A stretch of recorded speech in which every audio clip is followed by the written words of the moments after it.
Alice vient consulter le médecin généraliste avec ses parents suite à une rencontre au lycée avec son professeur principal. Il fait état d'une baisse inquiétante des résultats scolaires et de plusieurs absences injustifiées.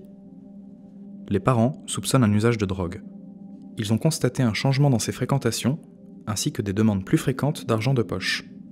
Elle va se coucher sans attendre la fin du film, et elle a des sautes d'humeur. Alice dit que tout va bien, que ses parents s'inquiètent pour rien. C'était qui? C'était moi.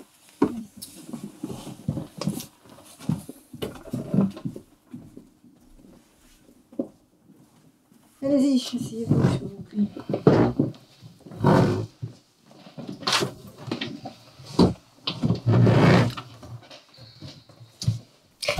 Bien, mais ça fait longtemps qu'on s'était pas vus comme ça. Je vous avais pas vus tous ensemble depuis un moment. Hein, donc, c'était au moment de la grippe. Hein. Oui. Et Mathilde est toujours au Canada? Oui, elle se plaît beaucoup. Elle adore ses études. D'accord. Bon. Qu'est-ce qui vous amène? On vient pour elle. C'est une catastrophe, elle est complètement en train de décrocher. On a vu son prof principal hier, et c'est n'importe quoi. Je suis sûre qu'elle fume. Oui. C'est vous qui avez pris le rendez-vous ce soir? D'accord. Il voulait pas venir. Qui ça, il? Bah, tous les deux. En tout cas, bon, ce soir, vous avez réussi à vous libérer tous les trois. Et vous, monsieur, comment vous vivez la situation? Je suis ennuyé. Vous êtes ennuyé, c'est-à-dire? Qu'est-ce que vous voulez dire par là? Parce que depuis l'été dernier, c'est plus possible de parler avec elle. On la voit plus. Alors, elle traîne avec sa Mais elle est bande. pas toujours avec sa bande, elle est toujours avec Jérémy. Elle le quitte pas. C'est le surhomme, vous savez, il a 18 ans, une voiture. Je suis sûre qu'il lui vend du cannabis. Tu dis n'importe quoi. Non, mais elle me dit non. On va faire un bilan urinaire, comme ça on va savoir. Alice, tu vois les choses comment, toi? Comment tu ressens? Bah, moi, c'est plutôt pour eux que je suis inquiète. Hein. Très, très inquiète. Hein? Non, bah, moi, ça va. C'est juste là, ça me fait chier, quoi. Vu la situation, là, moi, ce que je vous propose, c'est de voir Alice déjà toute seule, hein, pour évaluer la situation, là. Et puis après, on prendra un temps, tous ensemble, pour faire la conclusion de ça. Je verrai avec Alice est-ce qu'elle est d'accord, hein, pour partager avec vous.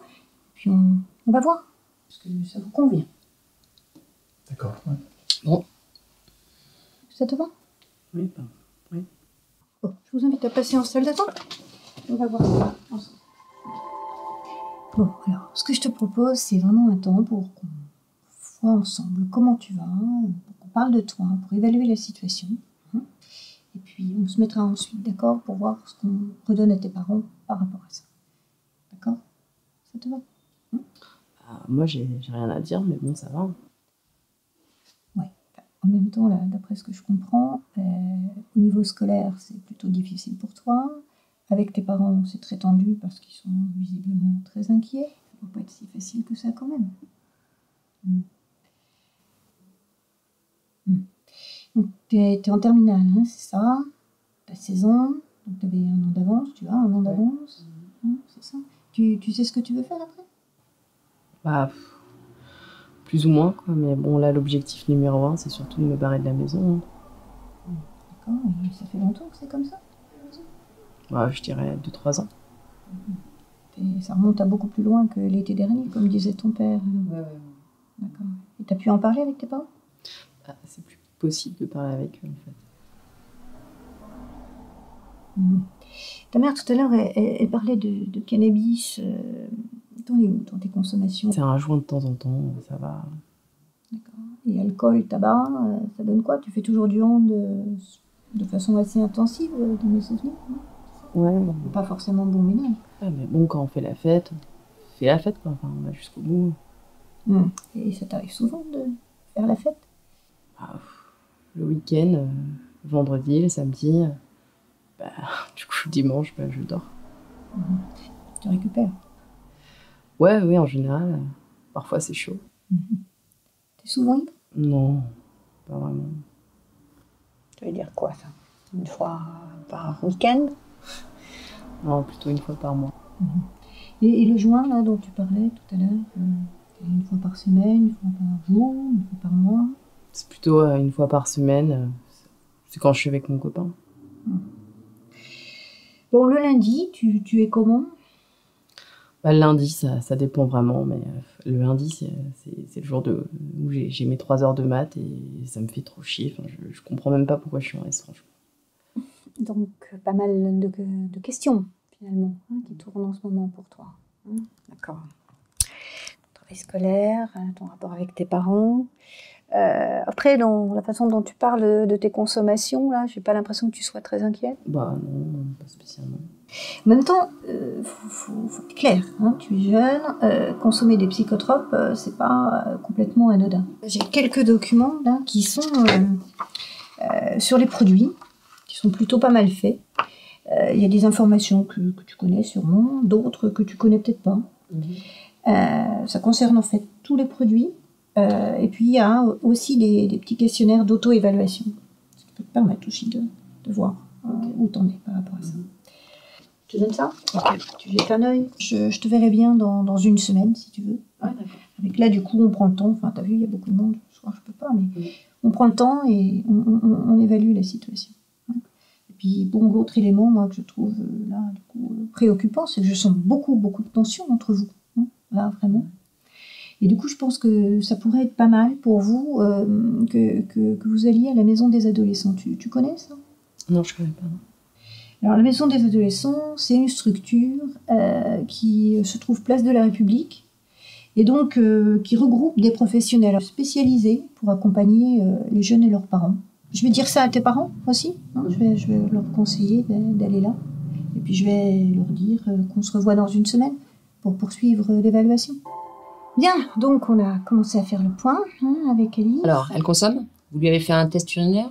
Je crois que c'est vraiment important de laisser Alice faire le point le plus tranquillement possible pour évaluer sa situation.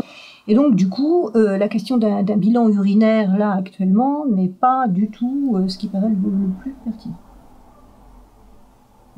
L'idée, c'est plutôt d'ouvrir un champ plus général de l'évaluation. Donc là, moi, ce que j'ai entendu avec Alice, c'est qu'en ce moment, elle se pose pas mal de questions sur pas mal de choses. C'est pas une période facile.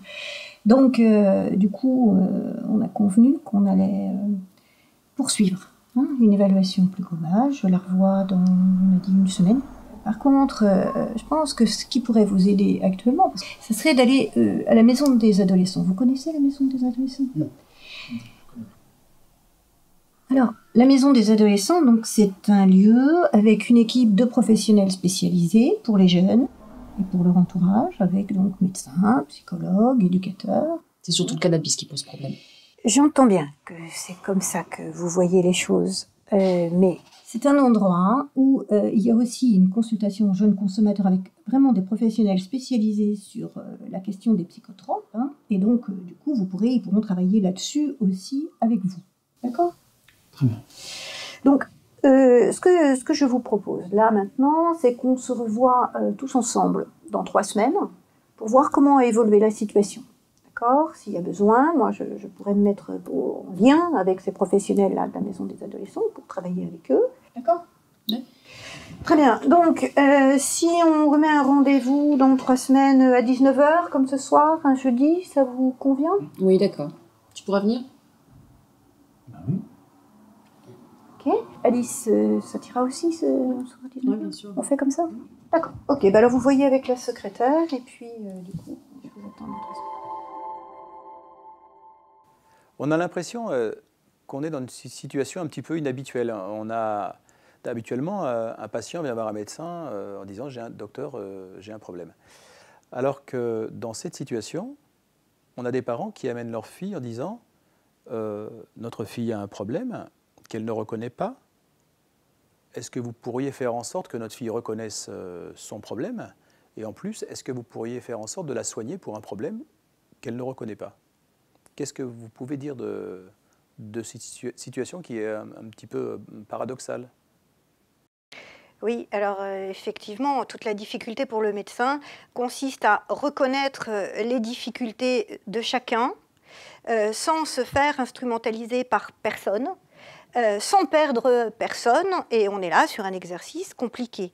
Mais ça serait vraiment dommageable pour tout le monde si le médecin arrivait à ne plus se centrer lui aussi que sur la question de la consommation de cannabis et perdait la possibilité de resituer cette consommation dans quelque chose de global et du coup de pouvoir travailler sur ce qui sous-tend et le sens de cette consommation. Donc le médecin a commencé à se positionner comme ça. Alors après, c'est vrai que dans nos formations médicales de médecins généralistes, on n'a pas forcément au départ une formation qui permet ça facilement. C'est tout l'intérêt de travailler en réseau hein, et du coup de voir sur qui on va pouvoir s'appuyer pour être aidé par rapport à des situations aussi difficiles et complexes que celle-là.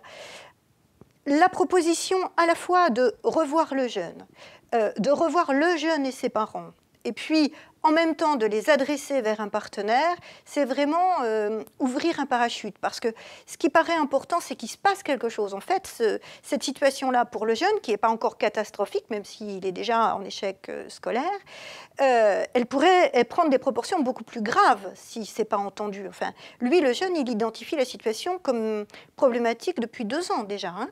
Donc, l'idée, c'est vraiment d'être sûr, enfin autant qu'on peut l'être, hein, qu'il va se passer quelque chose. C'est-à-dire on est propositionnel de plusieurs pistes, ce qui normalement permet de renforcer la dynamique. Voilà, en étant vigilant sur ne pas tout mélanger et être bien clair qu'on est dans une position d'évaluation et que c'est après cette évaluation qu'on pourra éventuellement construire un projet de soins. Mais là, déjà, d'emblée, le médecin généraliste ouvre l'idée qu'on va être plusieurs partenaires à travailler par rapport à la question. On voit donc que rapidement, vous prenez un temps individuel avec le jeune. Quelle est votre intention? Oui, alors, le premier temps de l'entretien, c'est en fait un temps qui va permettre de préparer le temps tout seul avec le jeune, puisque c'est important et tout au long de l'entretien, c'est comme ça, le médecin vérifie constamment qu'il a perdu personne. Et donc qu'il a bien l'accord de tout le monde pour mener ce processus-là.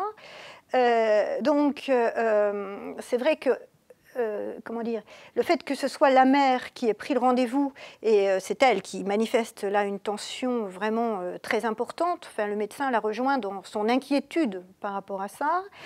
Le fait de dire j'ai bien entendu que vous êtes tous mal, mais du coup, je vais prendre un temps spécifique avec le jeune, permet vraiment de clarifier les frontières et permet au médecin de bien être garant de l'ensemble du cadre du cadre de soins qui va être posé tout au long de l'entretien. Alors, ensuite, donc, il prend ce temps avec le jeune, où là, il va essayer de le rejoindre, parce qu'on voit bien, enfin ça c'est très classique hein, pour le coup, un jeune qui est très ambivalent. D'un côté, il y a des choses qui ne vont pas, il le sait bien, mais d'un autre côté, bon, il est quand même venu là parce que c'est sa mère qui voulait qu'il vienne, il y a un climat de tension, qu'est-ce qu'il s'autorise à dire ou pas à dire, et donc il y a tout un premier temps qui est un temps d'affiliation. Et là, c'est vrai que le fait d'être le médecin traitant qui connaît déjà le jeune est extrêmement facilitateur parce que ça lui permet de le retrouver sur différents points. Ça lui permet de dépasser ses défenses. Hein. On voit bien au départ, non, non, moi ça va, enfin, etc. Donc, il arrive à dépasser ça. Et puis après, il va entamer un premier niveau d'évaluation de la consommation sans être centré sur cette consommation-là. Il est aussi dans essayer de regarder de façon un peu plus large, essayer d'évaluer un peu les ressources. Et ce que le jeune amène, c'est l'idée qu'il est aussi inquiet pour ses parents. Il l'a déjà dit dans un premier temps et il le redit après.